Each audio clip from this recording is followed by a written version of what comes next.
El experimento ruso del sueño. Creepypasta.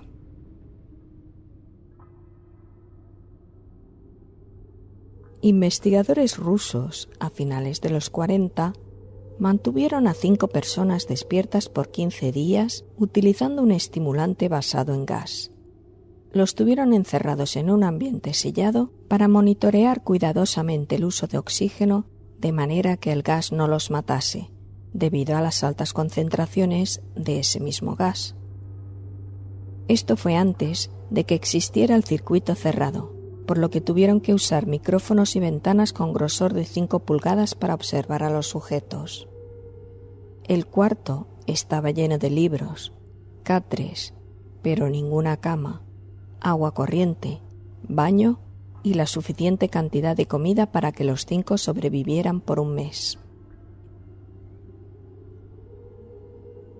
Los sujetos de prueba eran prisioneros políticos y de guerra, declarados enemigos del Estado durante la Segunda Guerra Mundial.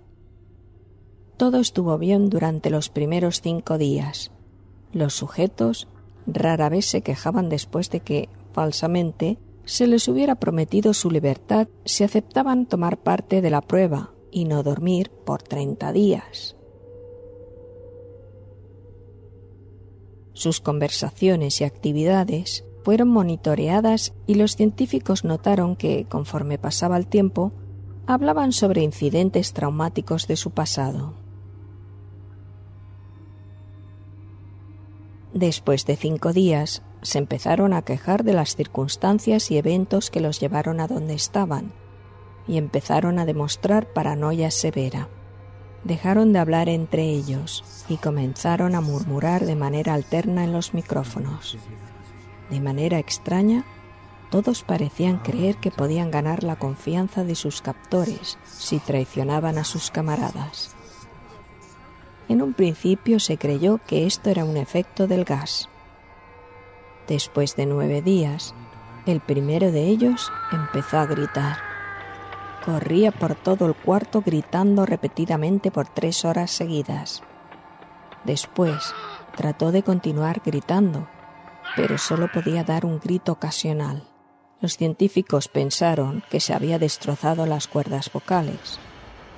La parte más sorprendente de este comportamiento fue cómo sus compañeros reaccionaron a esto. O mejor dicho, cómo no reaccionaron. Continuaban murmurando en los micrófonos hasta que el segundo de los prisioneros comenzó a gritar. 2 de los que no gritaban cogieron los libros y los llenaron página tras página de sus propias heces y de manera calmada los pusieron sobre las ventanas del cuarto. Los gritos cesaron de repente, al igual que los murmullos de los micrófonos. Pasaron otros 3 días. Los investigadores comprobaban los micrófonos constantemente para asegurarse de que funcionaban, porque creían que era imposible no escuchar sonidos con 5 personas dentro. El consumo de oxígeno indicaba que los 5 debían seguir vivos. De hecho, el consumo de oxígeno era el necesario para 5 personas que hacían ejercicio extenuante. En la mañana del 14º día, los investigadores hicieron algo que no debían hacer para llamar la atención de los prisioneros.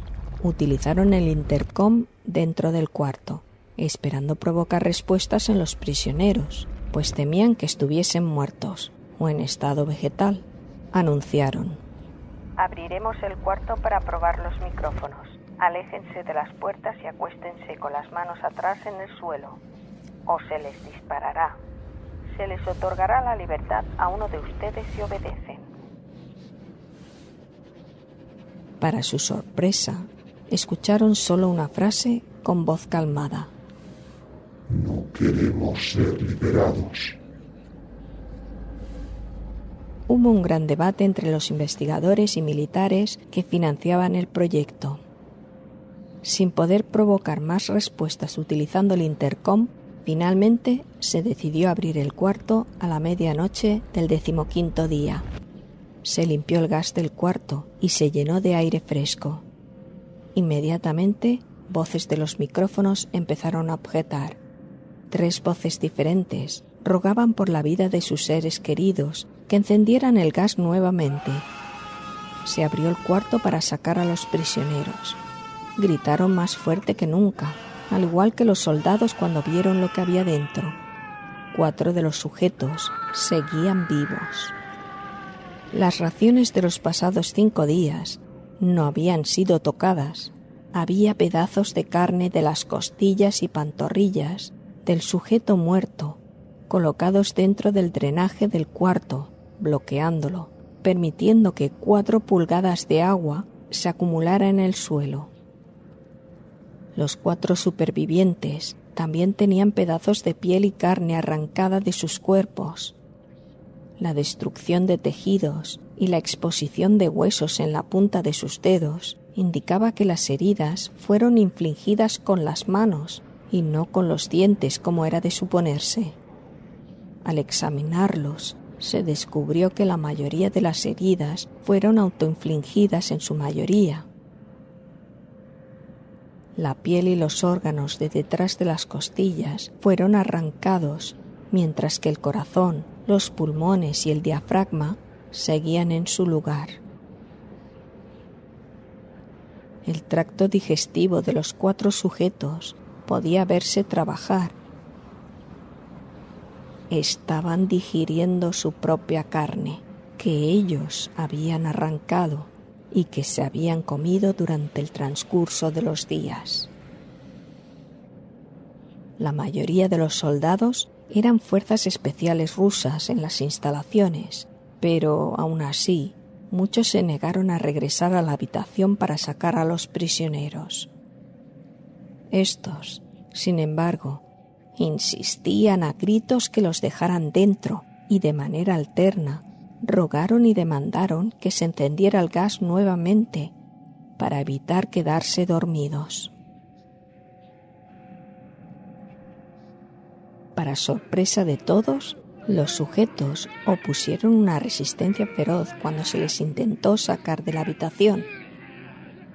Un soldado ruso falleció cuando uno de los sujetos le mordió el cuello. Otro fue gravemente herido cuando otro de los prisioneros le mordió la arteria femoral y los testículos. Otros 5 soldados perdieron la vida, si se cuenta con aquellos que se quitaron la vida en las semanas consecuentes al incidente.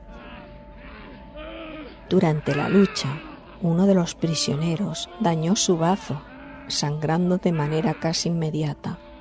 Se intentó sedar al sujeto, pero fue imposible. Se le inyectó más de 10 veces de la dosis humana de morfina y aún así luchó como un animal rodeado, rompiendo las costillas y un brazo de un doctor.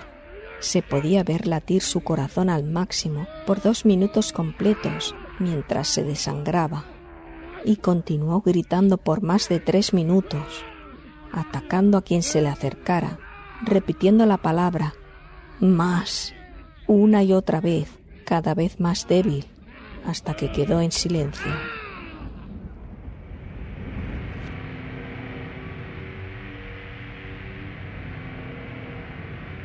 Los otros 3 supervivientes fueron inmovilizados fuertemente y llevados a instalaciones médicas.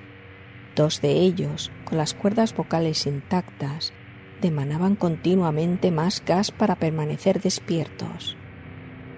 El más herido de los 3 fue llevado al único cuarto de cirugía que había en las instalaciones. En el proceso de su preparación para colocar nuevamente sus órganos en su lugar, se notó que el sujeto era totalmente inmune a los sedantes. Peleó furiosamente cuando se le intentó poner el gas anestético.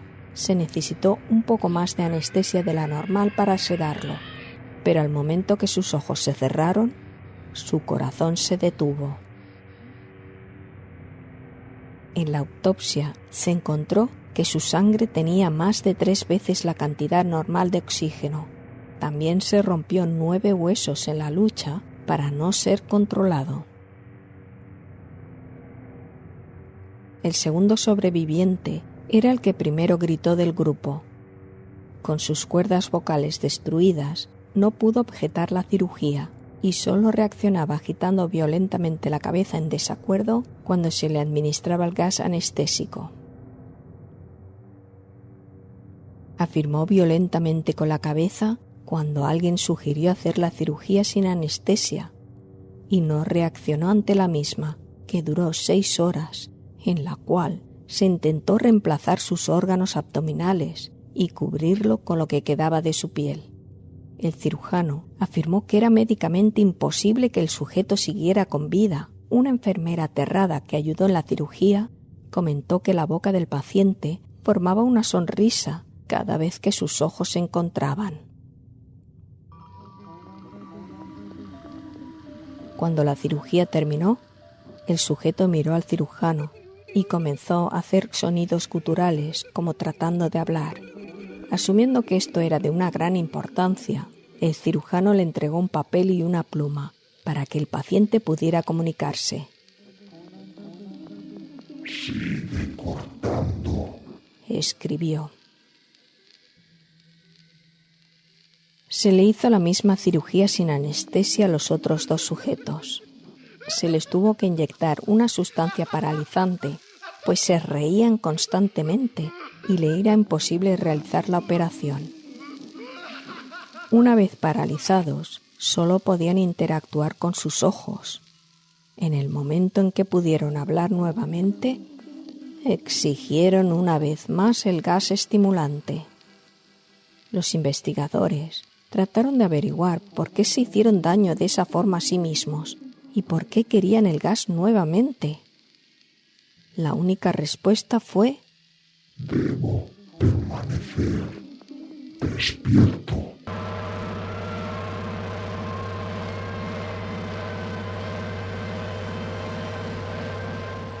Se reforzó a los 3 sujetos y los devolvieron al cuarto, para espera de su destino. Los investigadores, enfrentando la furia de sus benefactores militares por haber fallado las metas del proyecto, consideraron dar eutanasia a los prisioneros. El comandante, un ex KGB, vio potencial en el proyecto y en su lugar decidió ver qué pasaría si ponían el gas nuevamente. Los científicos se negaron rotundamente, pero al final tuvieron que aceptar. En preparación para ser sellados de nuevo en el cuarto, los prisioneros fueron conectados a un monitor EEG. Para sorpresa de todos, los 3 dejaron de forcejear en el momento en que se dieron cuenta en que volverían a ponerles el gas. En ese momento era obvio que los 3 estaban haciendo un gran esfuerzo por mantenerse despiertos. Uno de los prisioneros estaba murmurando una canción. El sujeto mudo peleaba con sus ataduras como si tratara de enfocarse en algo. El último sujeto mantenía la cabeza en la almohada y parpadeaba rápidamente, siendo este el primero al que se le puso el EEG. La mayoría de los investigadores monitoreaban sus ondas cerebrales con sorpresa. Eran normales la mayor parte del tiempo, aunque algunas veces aparecía una línea recta de manera inexplicable.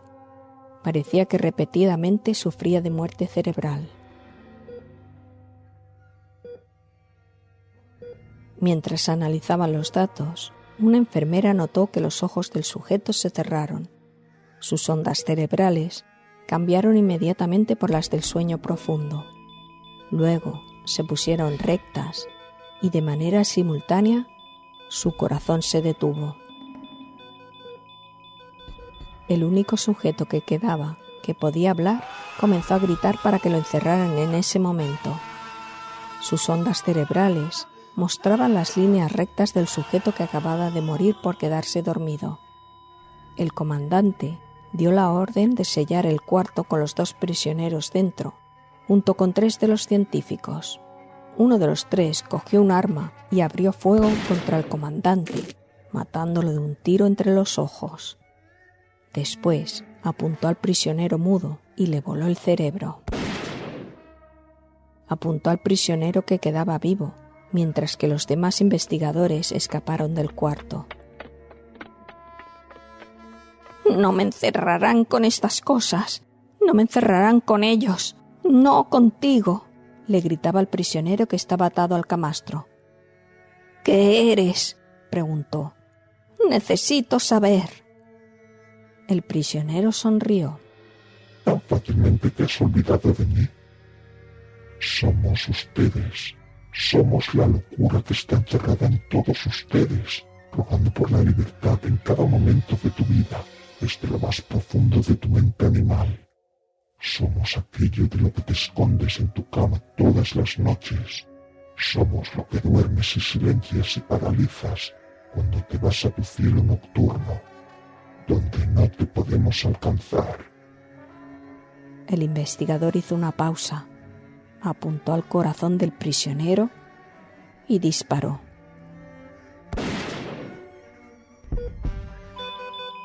El EEG mostró una línea recta, mientras el sujeto débilmente murmuró: Casi tan libre.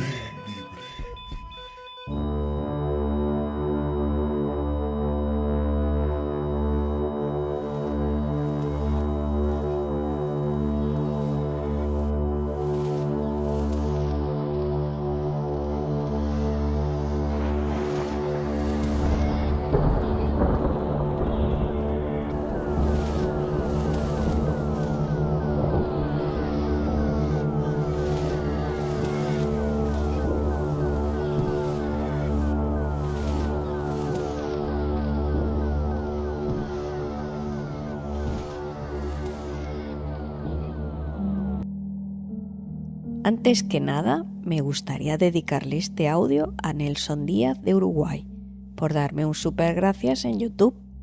Pues eso, muchas gracias, Nelson. Reconozco que la primera vez que escuché esta historia quedé fascinada. El experimento ruso del sueño apareció en internet allá por el 2010 en foros y sitios de creepypastas por un usuario con el nick de Orange Soda, pero nadie sabe exactamente quién es. Luego se extendió en vídeos de YouTube y podcast. Se popularizó porque estaba narrado con un estilo pseudohistórico, como si fuese un informe secreto filtrado de la Unión Soviética. Como habéis escuchado, a finales de los 40, científicos soviéticos mantuvieron a varios prisioneros despiertos durante 15 días usando un gas estimulante. Por cierto, que yo sepa, no existe ningún gas así. Al principio los sujetos estaban animados, pero luego entran en un estado de paranoia, locura y automutilación. La historia describe escenas muy gráficas y perturbadoras, con gritos, desgarros, gente arrancándose la piel o devorándose entre ellos. Al final, los supervivientes parecen perder toda humanidad y solo quieren seguir despiertos. No queremos dormir, insisten. ¿Y por qué nos impacta tanto? Juega con dos elementos muy creíbles: los experimentos secretos de la URSS y el miedo a la locura. Además, está escrito como un informe científico y eso le da cierta verosimilitud. Pero no hay ninguna prueba de que tal experimento existiera. Es una obra de ficción, un creepypasta puro y duro. Eso sí, ha inspirado ilustraciones, cortos, cómics y hasta películas independientes. Hay una con el mismo título, pero no la he visto, así es que no os puedo hacer ninguna reseña. Es uno de esos relatos que, aunque sabes que es falso, se te queda en la mente porque toca un miedo muy básico: la fragilidad de la mente humana que no puede desconectar y dormir. Y de eso sé yo un rato que tengo insomnio desde hace muchos años. Si tenéis este problema ya sabéis de lo que estoy hablando. Aunque el experimento ruso del sueño es pura ficción, lo interesante es que sí que hubo experimentos reales que no desmerecen al relato que hemos tenido hoy. Por ejemplo, los experimentos del MKUltra entre los años 50 y 70. El MKUltra fue un proyecto secreto de la CIA donde se investigaba el control mental. Usaron drogas como el LSD, técnicas de privación sensorial y manipulación psicológica. No hay constancia de experimentos sobre privación del sueño como en el creepypasta, pero sí que hubo pruebas para ver cómo las drogas y la falta de descanso afectaban a la gente. A lo largo de la historia se han hecho experimentos con voluntarios para medir los límites humanos sin dormir. El caso más famoso es el de Randy Gardner, en 1964, que logró permanecer despierto 11 días. No sufrió mutaciones ni horrores como en el relato, pero sí problemas de memoria, irritabilidad y alucinaciones leves.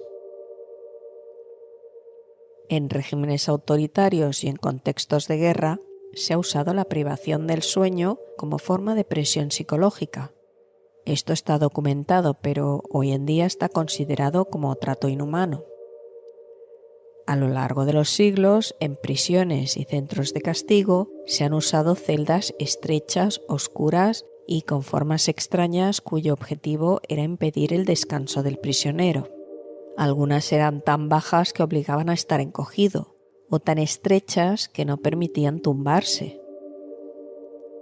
Se conocen como celdas de pie, celdas de castigo o incluso celdas de tortura blanca. Son esos espacios completamente en blanco que enloquecen al que permanece allí demasiado tiempo, porque empieza a sufrir alucinaciones. Más que dolor físico, lo que provocaban era agotamiento mental, desesperación y prácticamente un desquiciamiento lento y silencioso. Estos tipos de celda hoy se consideran formas de trato cruel e inhumano, prohibidos por el derecho internacional, pero vaya que seguro que todavía existen. Y quizás ahí radica la fuerza de este relato.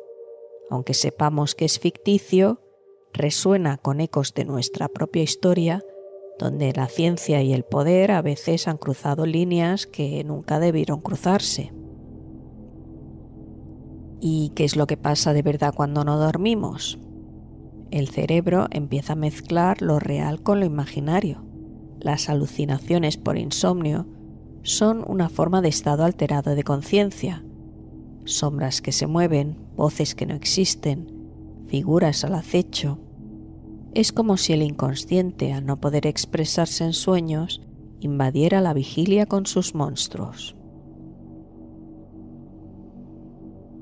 Podría decirse que en el creepypasta los prisioneros alcanzan un nivel superior de conciencia, pero con un desgarro de la mente que los deja atrapados en una pesadilla perpetua.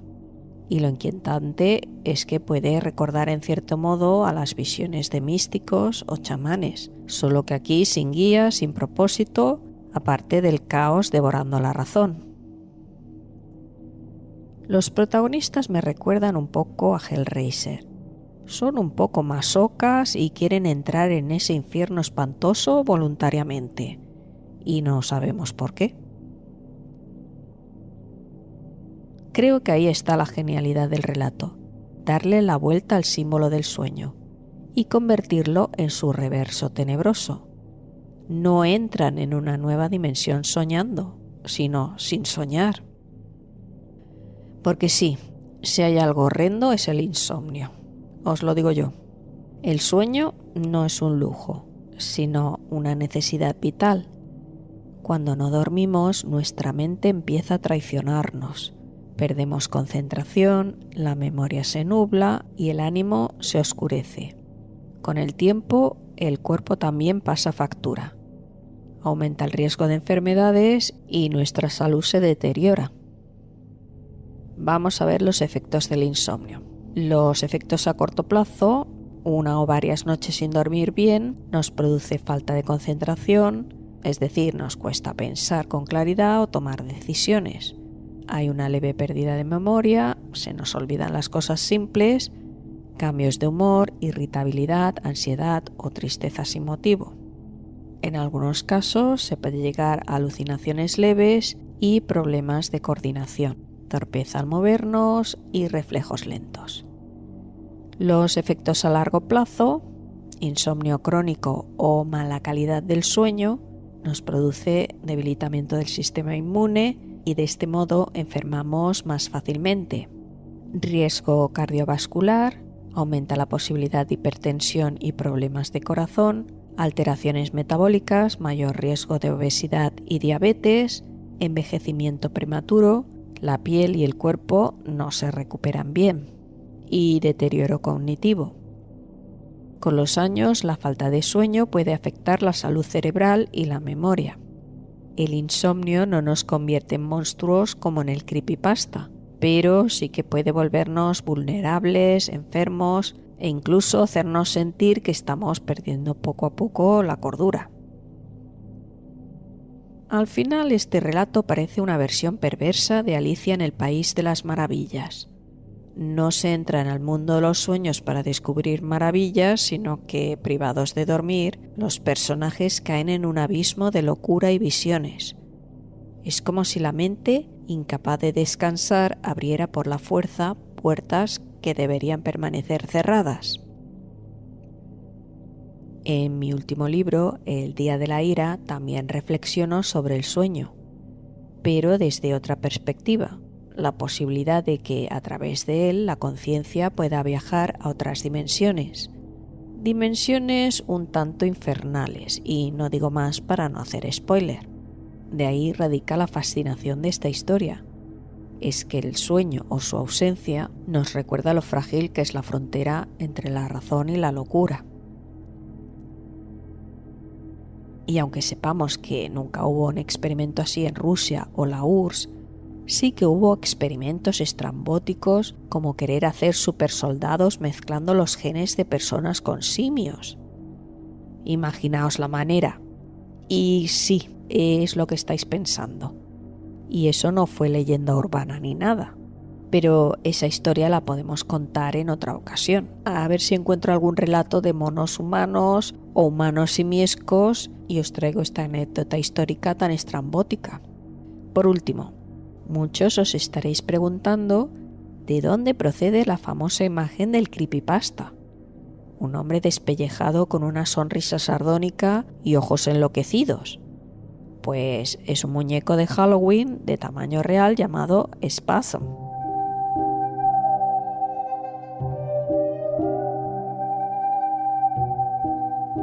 Y por hoy nada más.